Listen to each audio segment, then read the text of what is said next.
Okay, when it comes to how do you turn in a video file? Well, that's tricky because it depends on what your media is and how you're importing it. Are you putting it through a computer or are you just doing it from your phone? So I can share with you the way that I did it, but if you don't have an iPhone, it's going to be different for you. And if you don't have a Dell, it's going to be different from you.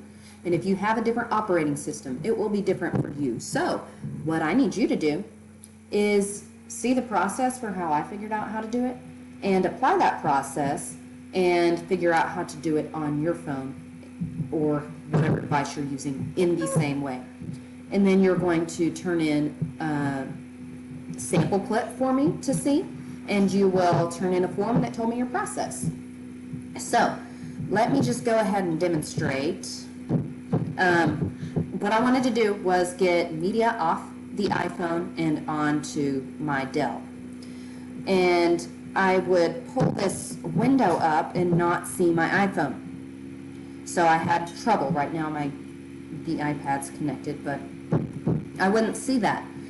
So I had trouble. So what I had to do was go to YouTube and look for instructions on getting media off iPhone onto Dell. And I found this nice video series here.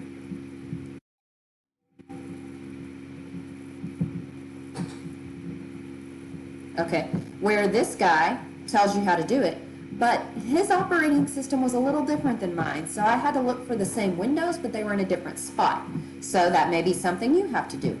In addition, there were parts where I couldn't follow along because, as I showed you, I was not seeing my iPhone.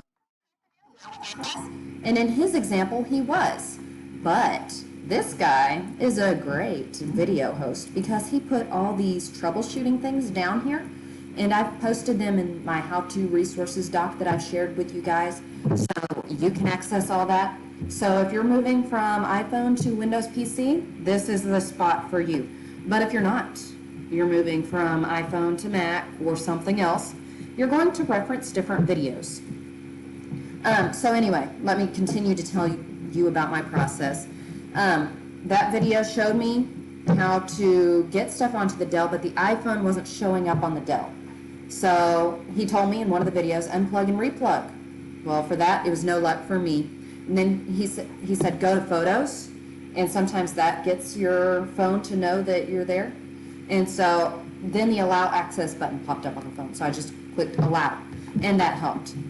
But he told me then to go into the DCIM folder. Let's see if it will show that on the iPad right here. This, and I did, but it told me that the folder was empty. So there was another process I had to fix for that. So if you run into trouble along the way and your video guy isn't as great as mine and he doesn't tell you how to fix it, what do you got to do? You got to go to YouTube or Google and say, get DCIM folder to show up from iPhone on a Dell or whatever you're working on. And you should find an article or video that answers that. And just gather that link because you're going to turn that into me. And basically you just need to go through the process of making sure you can get a video file turned into me. That's all I'm asking you to do. And then just show me what resources you used along the way, what steps you went through, just like I am. I have my links, I have my steps. Now, you would be done at that point because then you would finish by dragging from the folder into the folder I told you to on Google Drive. So that would be your final step. Or you'd be attaching to the assignment in Google Class. For me, I wanted more resources later, so came up with more examples. Later I had to go through those steps again because I was taking a long time to get my files off, and the computer, I guess, lost interest and iPhone disappeared again. So I had to recycle through those steps. And if those still didn't work, I'd have to Google and look for more answers. But later, my phone still wouldn't show up when I did the unplug and replug thing. So I found this video on how to get the iPhone to show up without the DC, to show up in this scenario. And it said reset settings through general privacy.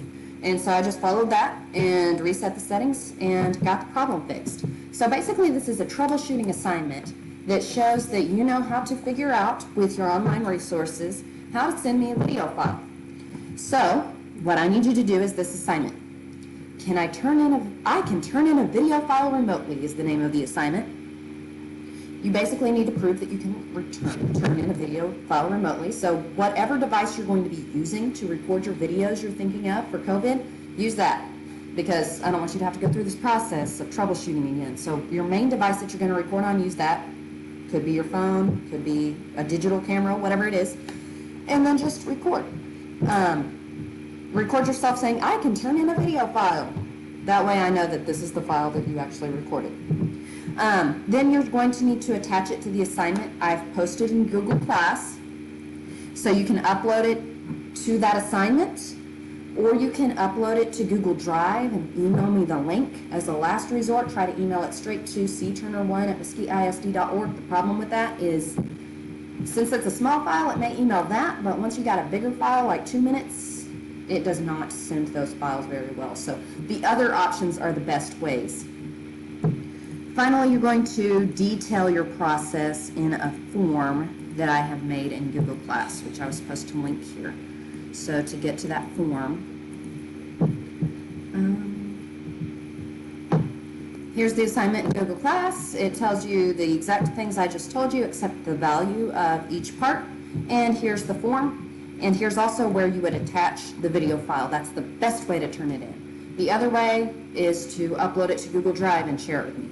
But anyway, here's the form. Your name, what recording device did you use, what type of computer were you working with. If you were just putting it straight from the phone to Google Drive, then just put none. Or maybe, I don't know, maybe there's an answer I didn't think of. So other, and then just type whatever answer that is.